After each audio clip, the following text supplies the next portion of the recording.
الرحيم الحمد لله الذي لا يبلغ مدحته القائلون ولا يحصي نعماءه العادون ولا يؤدي حقه المجتهدون الذي لا يدركه بعد الهمم ولا يناله غوص الفطن الذي ليس لصفته حد محدود ولا نعت موجود ولا أجل ممدود فطر الخلائق بقدرته ونشر الرياح برحمته ووتد بالصخور ميدان أرضه والصلاة والسلام والتحية والإكرام على أشرف النبيين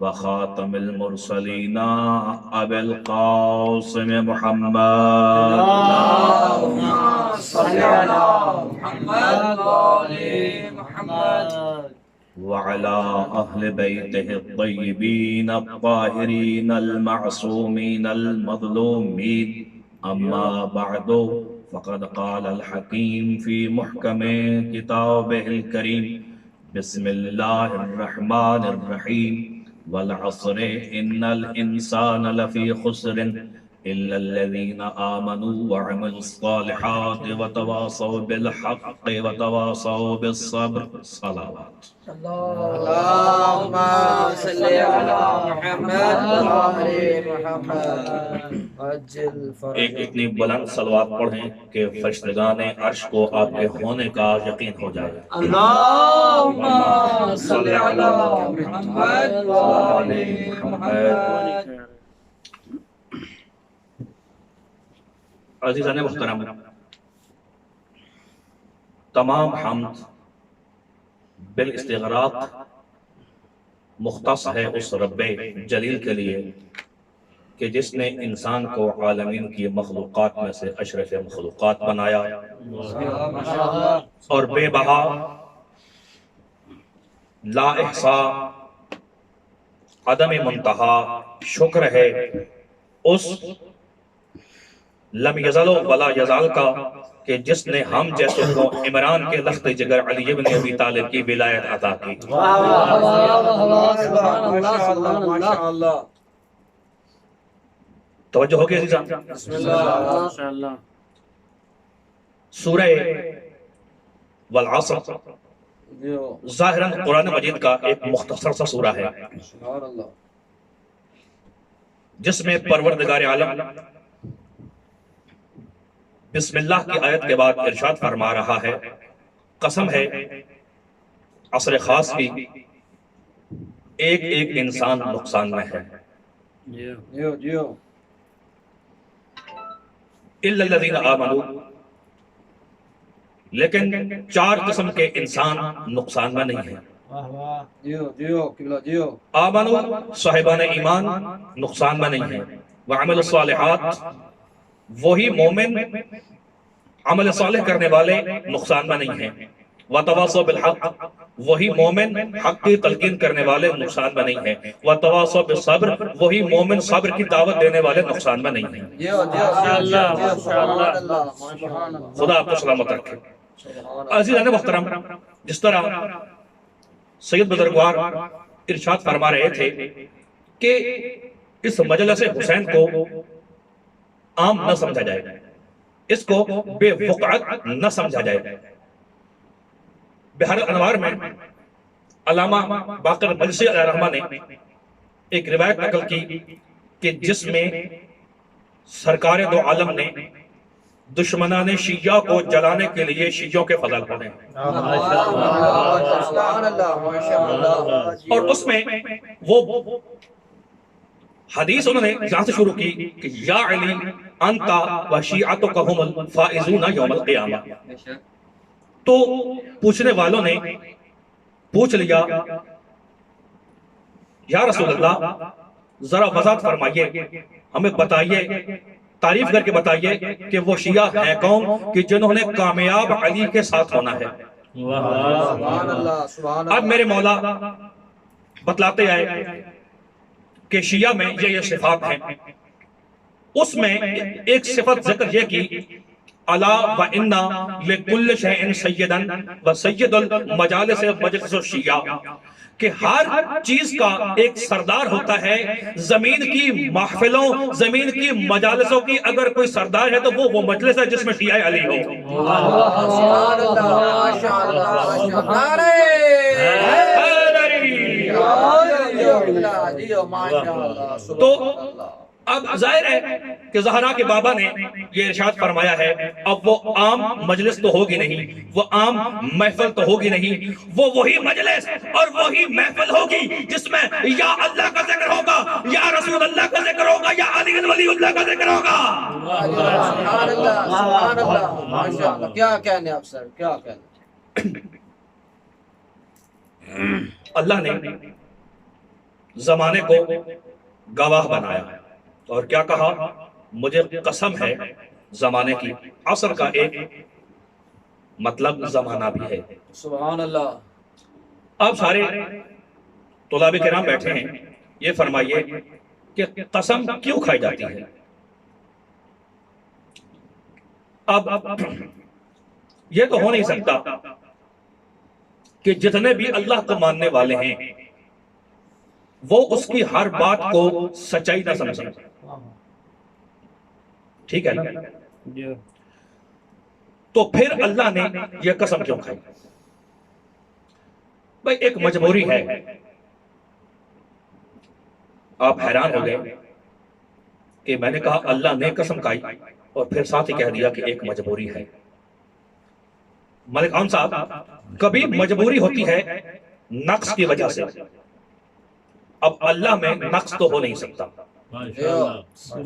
کبھی مجبوری ہوتی ہے کمال کی وجہ سے. اب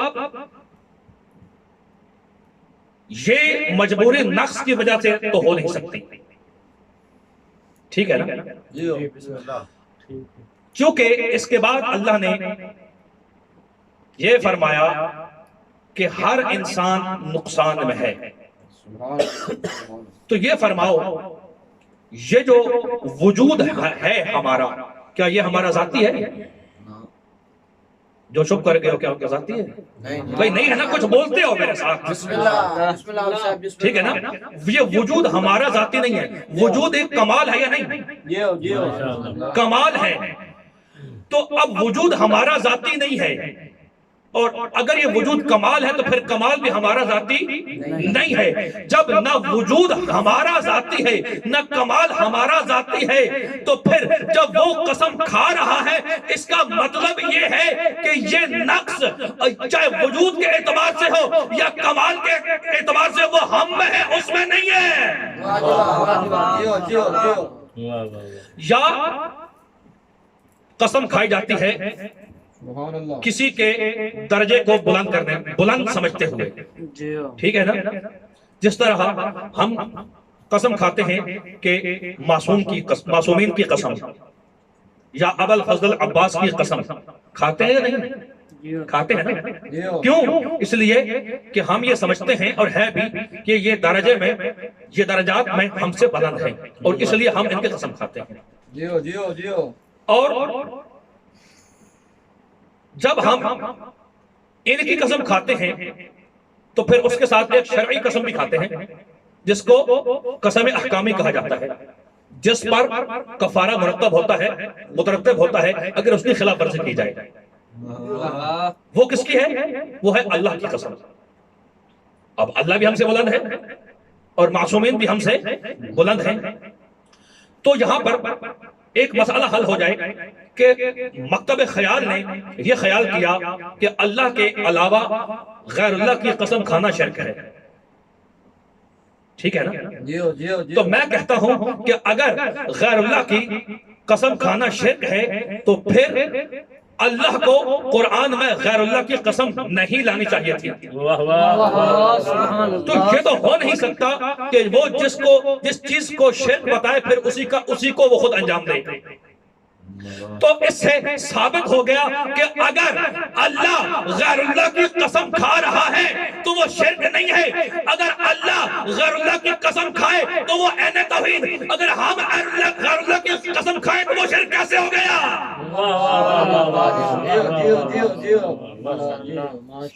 ماشاءاللہ جی، ٹھیک ہے نا؟ اچھا، سبحان اللہ۔ تو ایک مرتبہ قسم کھائی جاتی ہے کسی جنس کے اہمیت کی وجہ سے، اور جب آپ کہتے ہیں کہ مجھے آپ کے سر کی قسم کہتے ہیں نا، ٹھیک ہے نا، یہ اس کا مطلب یہ ہے کہ آپ کے سامنے اگلے کی کوئی اہمیت ہے کہ جس کی وجہ سے آپ اس کے سر کی قسم کھا رہے ہیں۔ تو کیا کوئی ایسی مثال قرآن میں بھی ہے؟ تو مجھے ایک مثال مل گئی، سورہ حجر قرآن مجید کا 15واں سورہ، کہا لعمرک، اے حبیب تیری جان کی قسم یہ منافق گمراہ ہے اور گمراہ ہیں اور اسی گمراہی میں مر جائیں گے۔ اب ہم جس کی اہمیت دیکھ کر قسم کھا رہے ہیں ہو سکتا ہے کہ وہ اتنا اہم نہ ہو، لیکن محمد کہ اللہ جس کی جان کی قسم کھا رہا ہے ذرا اس کا تو مقام دیکھو۔ اچھا، کبھی قسم کسی مکان کو دیکھ کر کھائی جاتی ہے، مکان کی اہمیت سے۔ جب پروردگار قسم کھائے گا کسی مکان کی کہ بلد الامین، قسم ہے اس شہر کی کہ جو امن و امان کا محل ہے۔ دیکھ رہے ہو عزیزو کہ پروردگار عالم کو امن سے کتنی محبت ہے۔ تو اس مکان کی اگر وہ قسم کھا رہا ہے تو وہ بھی کسی بے اہمیت مکان کی قسم نہیں کھا رہا، وہ بھی کسی وجہ سے قسم کھا رہا ہے۔ جب میں نے قرآن پڑھا تو وہ اہمیت والا مکان مجھے مل گیا کہ سبب کیا ہے، کیا کہا لا اقسم بہذا البلد وانت حل بہذا البلد، کہ اس مکہ کی قسم میں اس کی کوئی عام وجہ یا کسی ایسے ویسے سبب کے لیے نہیں کھا رہا، اس لیے کھا رہا ہوں کہ اس میں محمد رہتا ہے۔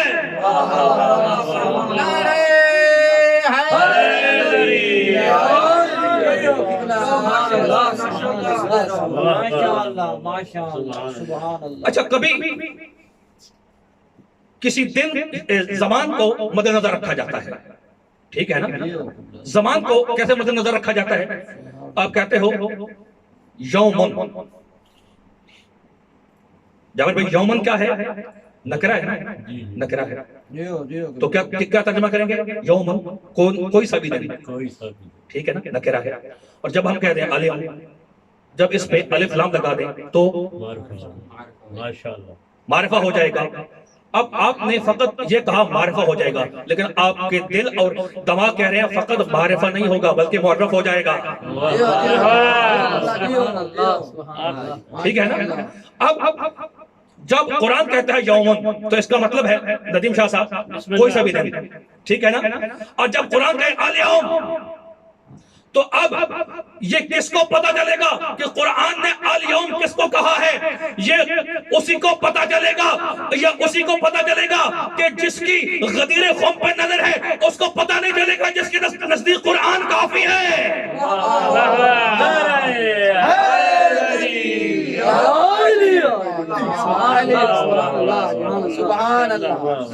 الیوم اکملت لکم دینکم، یہ نہیں کہا یوم، نہیں الیوم کہ آج کے دن میں نے تمہارے دین کو مکمل کر دیا، ٹھیک ہے نا عزیزو؟ پھر کیا کہا؟ والعصر، والعصر، میں نے کیا کہا تھا کہ عصر خاص کی قسم، یا عصر خاص کیوں ترجمہ کیا میں نے؟ غور کیا اس پہ؟ والعصر اس الف لام کی وجہ سے، ٹھیک ہے نا؟ اچھا، تو اس کا بعض مفسرین نے مطلب لیا ہے عصر کا مطلب ہوتا ہے زمانہ۔ تو اب زمانہ کیا ہے؟ زمانہ ایک اہمیت کا حامل ہے انسان کی زندگی میں۔ تم زمانے کے محتاج ہو، زمانے نے چاہا کہ تم آ جاؤ تو تم آ گئے، زمانہ چاہے کہ تم چلے جاؤ تم چلے جاؤ گے۔ توجہ ہے؟ بسم اللہ. زمانہ چاہے کہ تم سو جاؤ گے، زمانہ چاہے تم اٹھ جاؤ تو اٹھ جاؤ گے. کیوں کہ تم زمانے کے محتاج ہو. تو لہذا اب کچھ ہستیوں کو اپنے ساتھ ملانے کی کوشش نہ کرنا کہ وہ ہم جیسے ہیں. بھئی تم زمانے کے محتاج ہو، اور وہ کوئی اور ہستیاں ہیں کہ جو زمانے کو اپنے کنٹرول میں لے لیں، اس لیے کہ تم میں سے نہیں، ان میں سے صاحب الزمان ہوتے ہیں. سبحان اللہ.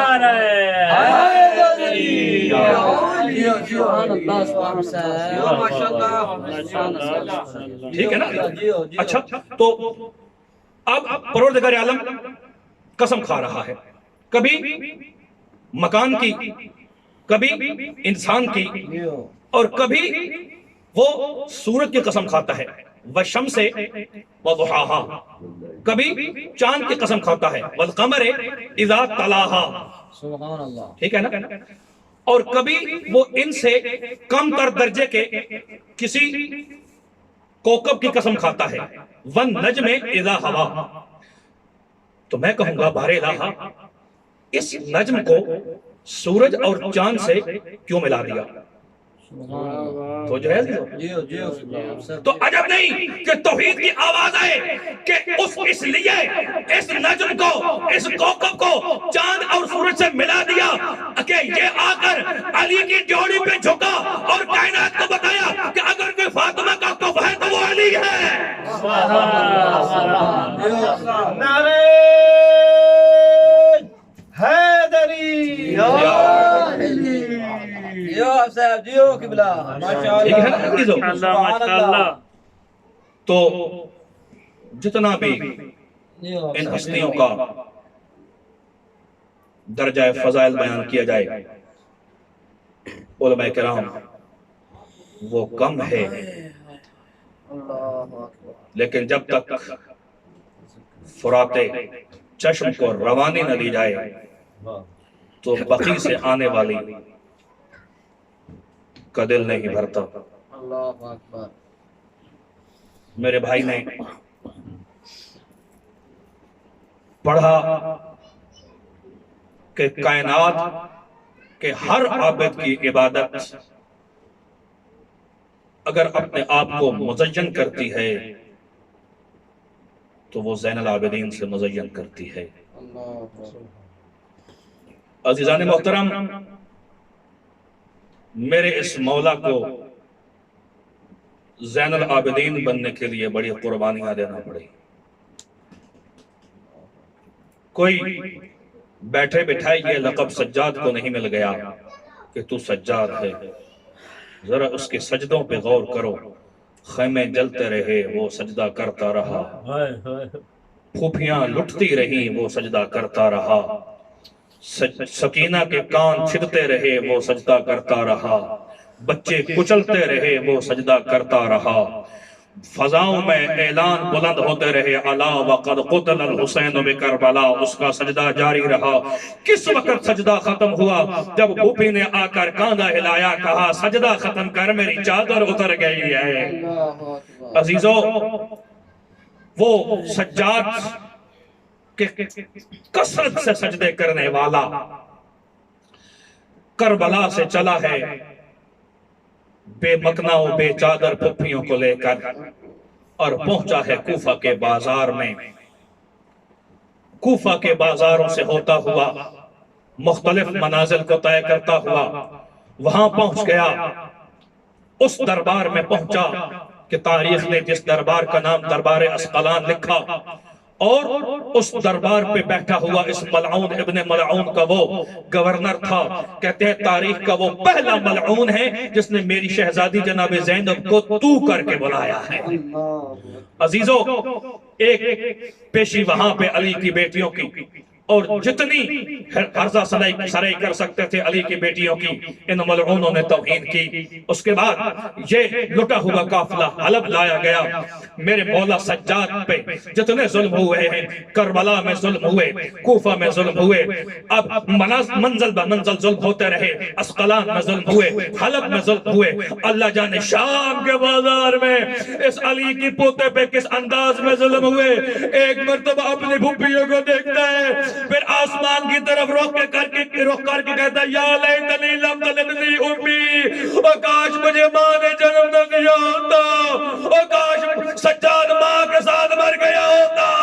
اور ان شام کے بازاروں میں، ان شام کے چوکوں میں میں اپنے بھپیوں کو بے مکنا و چادر نہ دیکھتا۔ عزیزوں، میرے مولا سے جب پوچھا نا ملحال نے کہ مولا یہ فرمائیے کہ آپ پہ سب سے زیادہ ظلم کہاں ہوئے ہیں؟ ایک مرتبہ میرے مولا کے فرات چشم نے جولانی لی اور کہا الشام الشام الشام۔ منحال نے کہا مولا یہ فرمائیے کہ کربلا میں آپ کے 72 ذبح ہو گئے، آپ کا گھر جلا، آپ کا گھر لٹا، آپ کی پھوپھیاں بے مکنا و چادر ہو گئی، یہ سارے ظلم تو آپ پہ کربلا ہوئے، لیکن آپ پہ شام کیسا ظلم ہوا؟ تو اس وقت میرے مولا نے کہا کہ منحال تو نے انصاف نہیں کیا، ایک اتنی تنگ گلی تھی، اس پہ اتنا رش ہو گیا تھا کہ اب میری پھوپھیاں ان کو دائیں طرف سے دھکا لگتا وہ بائیں دیوار کے ساتھ لگتی، ان کو بائیں طرف سے دھکا لگتا وہ دائیں دیوار کے ساتھ لگتی۔ ایک مرتبہ ایک ملعون نے ایک پتھر مارا جو میری اماں رباب کے دائیں بازو میں لگا اور خون جاری ہوا، اور میرے پاس اتنا کپڑا نہیں تھا کہ میں اپنی ماں کے اس بازو پہ پٹیاں باندھتا۔ اللہ لعنت اللہ علی القوم الظالمین وسيعلم الذين ظلموا أي منقلب ينقلبون ألا لعنة الله على القوم الظالمين۔ اللهم صل على محمد وآل محمد۔ بار الہ ہماری یہ قلیل سی